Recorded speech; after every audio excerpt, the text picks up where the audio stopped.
everybody. We are here with your 5 wellness tips to survive 2021. Somehow it feels like it's been a long year already.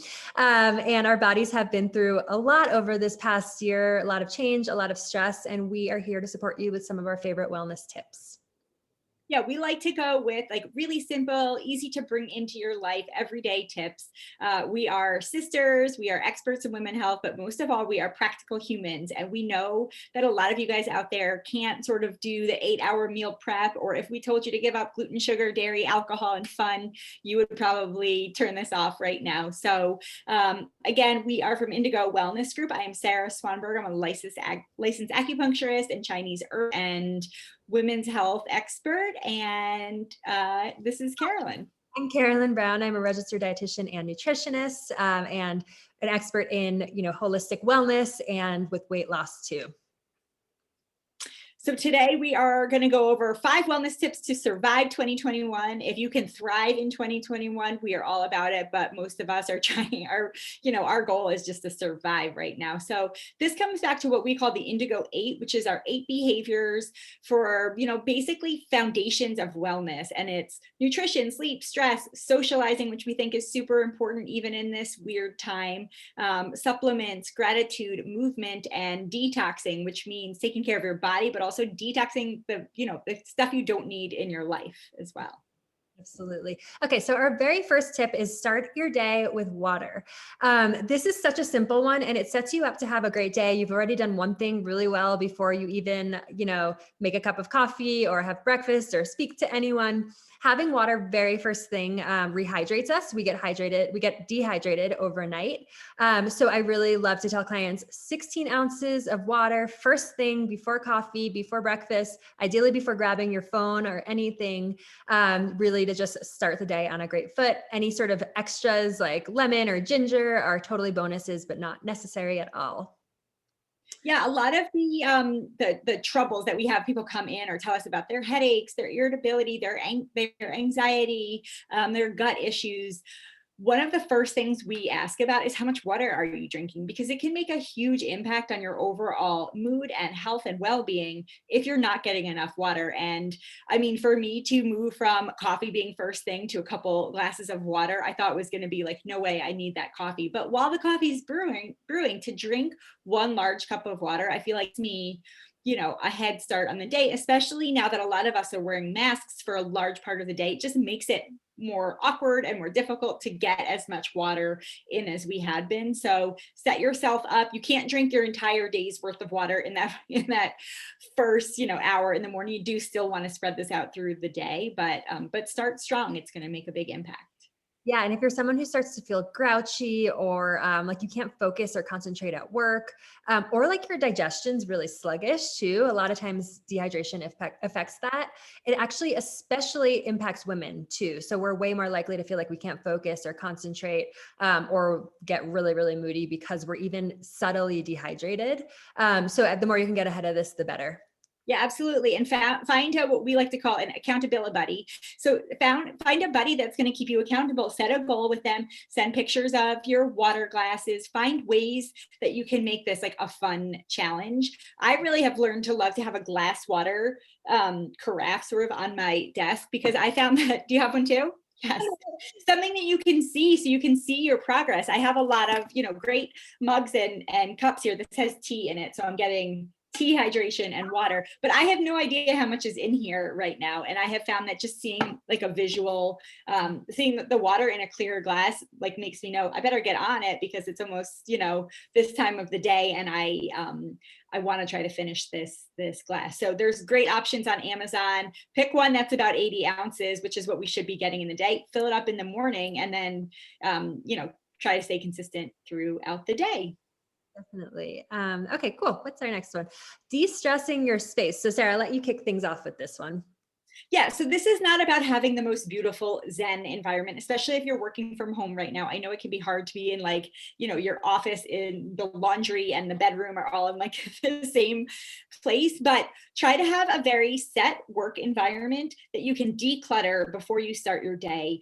The stress that clutter sort of like adds to our life might not feel like that big of a deal, but we're already kind of like too close to our ceiling of what we can handle. And having an organized, like setup space is going to help so much. It's going to keep your cortisol levels in check. It's going to keep you from feeling like you just are going to scream if you can't find that right paper. So we recommend starting your day with either one song or set the timer for 3 minutes and just kind of organize a little bit. You don't have to go full home edit, but try to get like the papers and the things that you need like piled up together. Don't have yesterday's lunch there or your morning breakfast, or I have a hat right here which does not need to be here. So we're gonna do a little decluttering. And some people want to do it at the end of the day. I like to do it first thing and just kind of set up that way. Yeah, absolutely. And then aromatherapy too. And so having your space smell good. So this is like sort of visual, this is just like environmental. The environment really, really makes a difference. So make it beautiful for yourself. I love burning incense and, sort of, or having like a fire going or something, luckily have one of those, but I think just having even essential oils would be great. Yeah, scent and mood is so intricately connected. You can really kind of change the outlook of your day just by using scents, but we really recommend going with essential oils, good quality essential oils, and not like a really fragrant candle. Sometimes the fragrances in those, in like traditional or candles that you kind of find anywhere, sometimes those can be headache triggers and make you feel kind of grouchy and irritable. So I don't love to have a diffuser going and like blowing at me. I find that really distracting, but I do love to use a little, like this is a stone diffuser. So I put a couple drops of lavender on it. It smells great, and it really makes me feel a little bit more calm. If I needed something a little more uplifting, I would go for like a citrus smell, or maybe peppermint, which is known to sort of like bring your alertness up a little bit. Great. And something that's really, really fascinating, sort of relating your space clutter to weight, that research has found is that you might eat up to 44% more if you're sitting in a cluttered environment, or especially having a cluttered kitchen. And so 44% more is quite a lot more. And also you're way more likely to reach for sugary, candy and cookies and chips if you're in a cluttered environment than you are for a piece of fruit. So really, really clean up your kitchen as much as you can. And, again, we're not looking for perfection here, but visual cues really, really are important too. So I love also, in addition to having a huge water vase or carafe out, also having a bowl of fruit is a great reminder to reach for that before you reach for, snacks in the cabinet. Yeah, absolutely. I like to keep some nuts usually nearby to grab when I'm feeling hungry. I also love the idea of having a frame of a picture of your loved ones or your pets, or something that makes you happy. Maybe a beach scene, if that's kind of what you can't wait to get back to. Put it on your desk. That's going to be in your line of sight and help bring up some happy vibes throughout the day. So it seems like a little tip. It can really set you up for more success during your work at home life. Mhm. Okay, next up we have balance that breakfast. And so breakfast really kicks things off for your day. And I know many people say that breakfast is the most important meal. In my opinion, lunch is the most important meal, but that's for a whole other talk. But at breakfast, it's important that you eat something, and ideally something with protein. Protein really kicks things off. It gives us energy, it gives us sustenance. And research even shows that having something with protein in the morning prevents us from getting overly snacky in the afternoon. So it sort of sets your day off on the right foot. And so it's super, super important. So some examples would be doing eggs, smoked salmon is something I love. Definitely doing a smoothie with greens. And Sarah will talk about smoothies more in a second, but getting some protein powder in there. So whether it's a collagen or a plant-based one. I also love Greek yogurts too. So yeah, but when it comes to cold, what is your thoughts in the winter? Yeah, if you're somebody that kind of constitutionally like runs cold and you find it's hard to get your energy going, be careful of having too much cold food for breakfast. Energetically cold, but cold, but temperature cold too. So that means too many like raw veggies, too many, ice cubes. Smoothies are a great way to get a lot of bang for your buck, but having something really cold first thing in the morning, we think of it in Chinese medicine as throwing ice cubes into your fireplace and then expecting your fireplace to heat the house. So if you are a smoothie junkie, try to use fresh fruit and not frozen fruit if you can. And add things like ginger and cinnamon that are kind of going to warm up the smoothie energetically, because ginger, cinnamon, I mean, I would probably put cayenne pepper in, but those are warming spices that your digestive tract really likes. Turmeric's a great one too.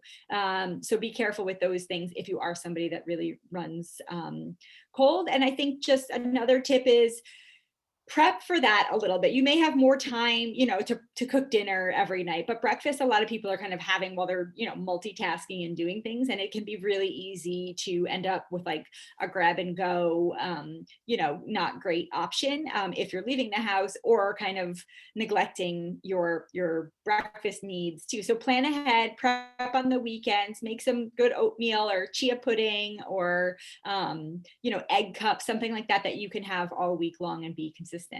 I love it. And last thing on this too is try to eat within 2 hours of waking up. We know that intermittent fasting is all the rage, and we have a lot to say on that. But the thing I want you to take home from this video is, if you're going to try something like time restricted eating, which is basically what intermittent fasting is, and squishing those eating hours, the important part is actually closing the kitchen or stopping eating for the day on the early side. So we want to squish your eating hours earlier. That means we don't want to skip breakfast altogether. We don't want to push breakfast off until lunch or push it off for hours just to fit in that window. It's not great for our blood sugar. So still try to have breakfast no matter what within 2 hours, max 3 hours of waking up. Yeah, absolutely. It's hard because I think people think, oh, that's going to be better for me, but it may not be better for you specifically, especially right now. And we don't want you to start off your day hangry. That's not a great a great way to like set yourself up for success. Yeah, totally. It catches up with you and then some always. So no skipping a breakfast.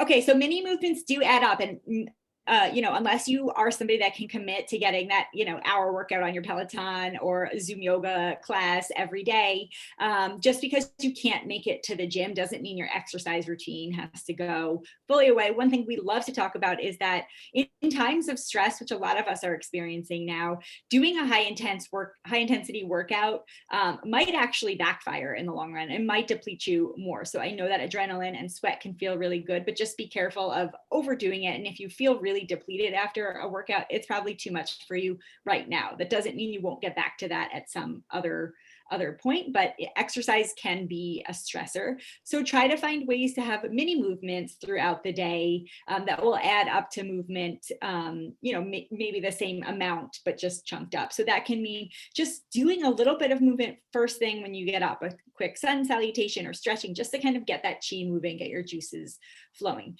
If you're somebody that's on like Zoom or Google meetings all day long, if you don't absolutely have to be staring at the screen and you can take that meeting with your camera off and taking a walk outside, go for it. Encourage your coworkers to do the same. It might be a really great way to all sort of keep each other accountable and move. What else? When we get moving, I also like it really can help with concentration, focus, and creativity in a big way. So there's this saying, move a muscle, change a thought. And I think that's really true, especially when we feel sort of like stuck with an idea or a project or something, especially work related. The other thing is to just, get up and get moving while, listening to something. Like posture really, really matters from a focus perspective if you think about blood flow too. So really important whenever you can to just get up and stretch. And there's something called the Pomodoro method, which is usually 25 minutes on and then 5 to 10 minutes off. And so set your alarm and just as a reminder to like stand up for a second. We also are really missing having our typical morning commutes for most of us. So Sarah, I know you guys did something fun with your girls to like put a sort of commute to school in. You want to explain? Yeah, well, really just to kind of set up the day and create a little bit of a boundary between like breakfast and school. Actually, now that I think about this, we got to start doing this again. But in the spring, we did it a lot. We would go for a walk to school. We would literally walk around the block.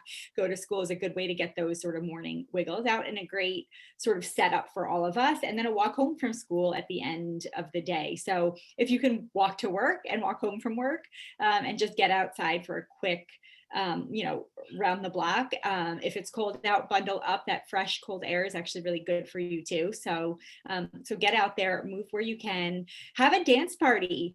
That's a really fun thing to do if you have kids at home, or do it on your own. We recommend putting on some really fast paced music and doing a little shaking, like literally shake it off. It's actually a great way to reset your nervous system. It's used in a lot of healing programs for trauma victims, just really getting that kind of like getting all of your muscles woken up can be a great reset for your nervous system to pull you out of that kind of fight flight mode. Definitely. You could also do something at home, like getting a standing desk or a ball to sit on to improve your posture too. So lots you can do at home to make things, a little bit more active throughout your day versus just, going to the gym for an hour and then sitting around all day.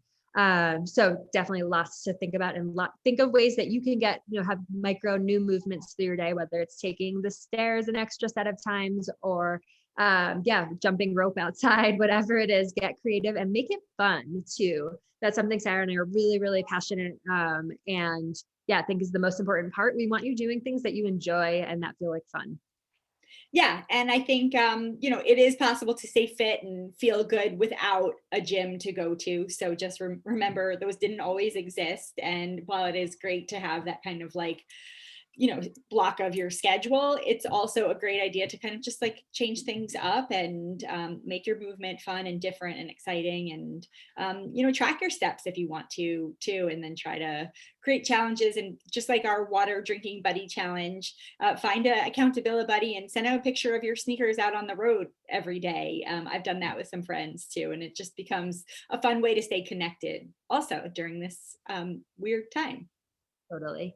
So last but not least, we want to talk about simplifying your self-care. We think, self-care has kind of was a buzzword a couple of years ago, and then got kind of like a bad look that it had to mean going to amazing spas and, having like your nails done a certain way.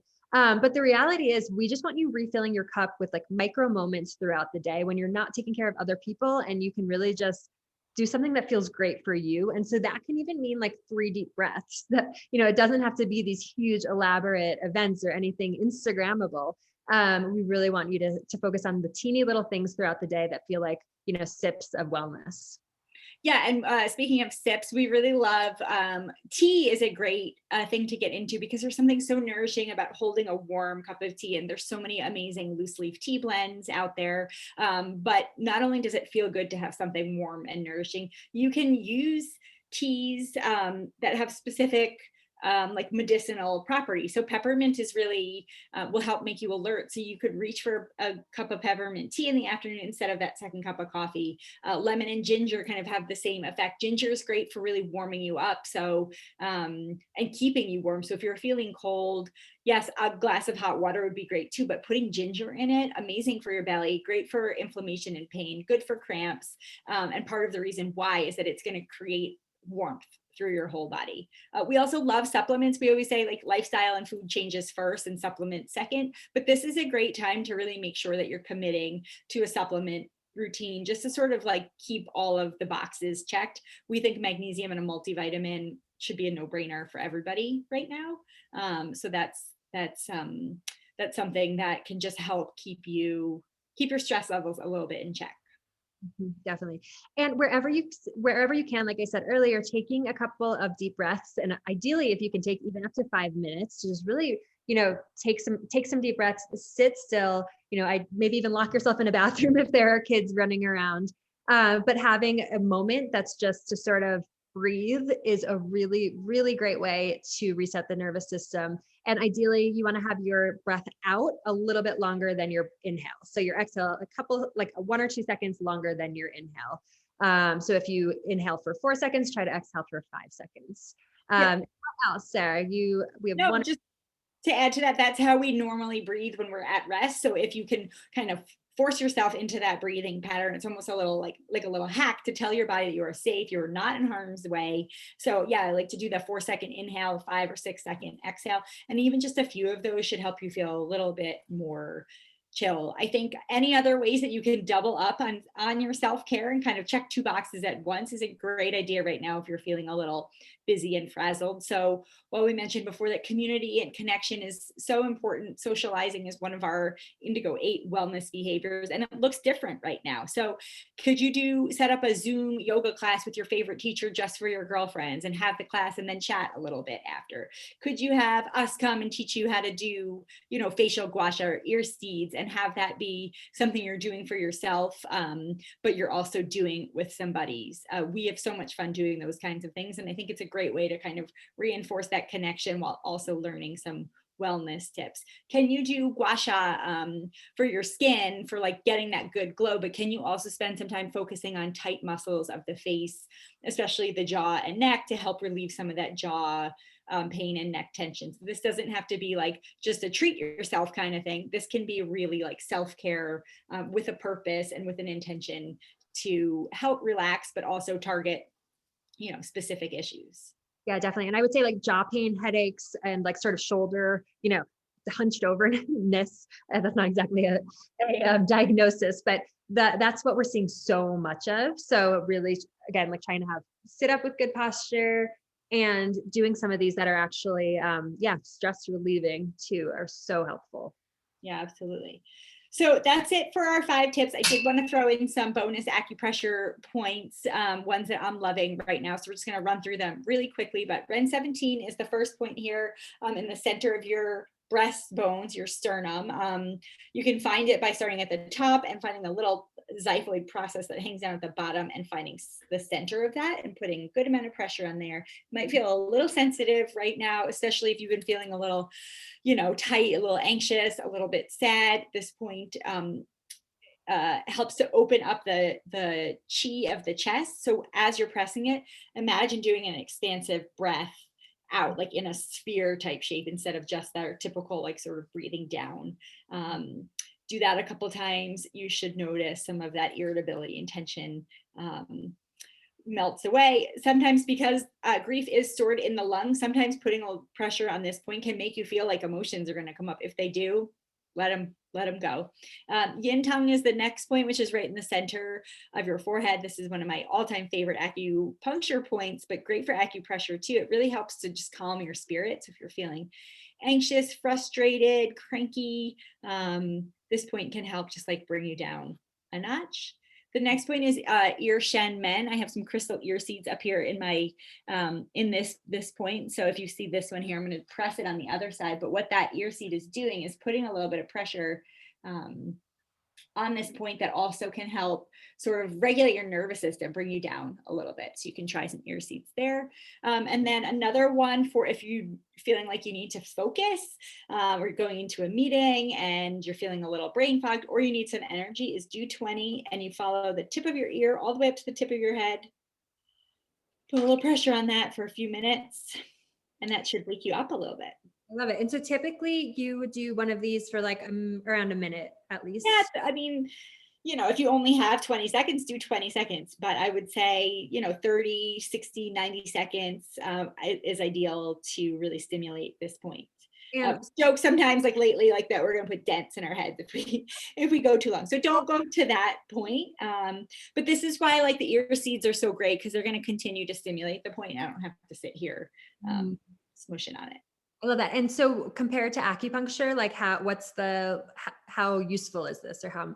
Yeah, I mean, it's really helpful. Acupuncture obviously is going to be a sort of like bigger guns here, but acupressure is great. You can do it at home and you can activate these points. I mean, a lot of people know this point on your hand is great for headaches.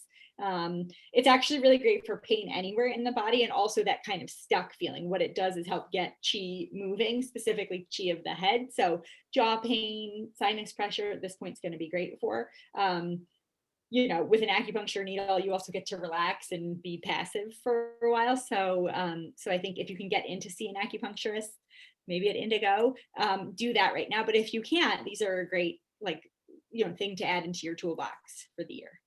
So good. So say hello if you have any questions, want some more information, or curious about programs we run, or working one-on-one. We have lots and lots of options for you at Indigo Wellness Group, and we would love to meet you. Yeah, thanks again for watching our video. We hope you not just survive, but thrive in 2021. But if you have any questions or need help, we are here for you. We have, lots of virtual offerings, and we do virtual like one-on-one sessions when it comes to herbs and supplements and nutrition as well. So please reach out. Have a great one.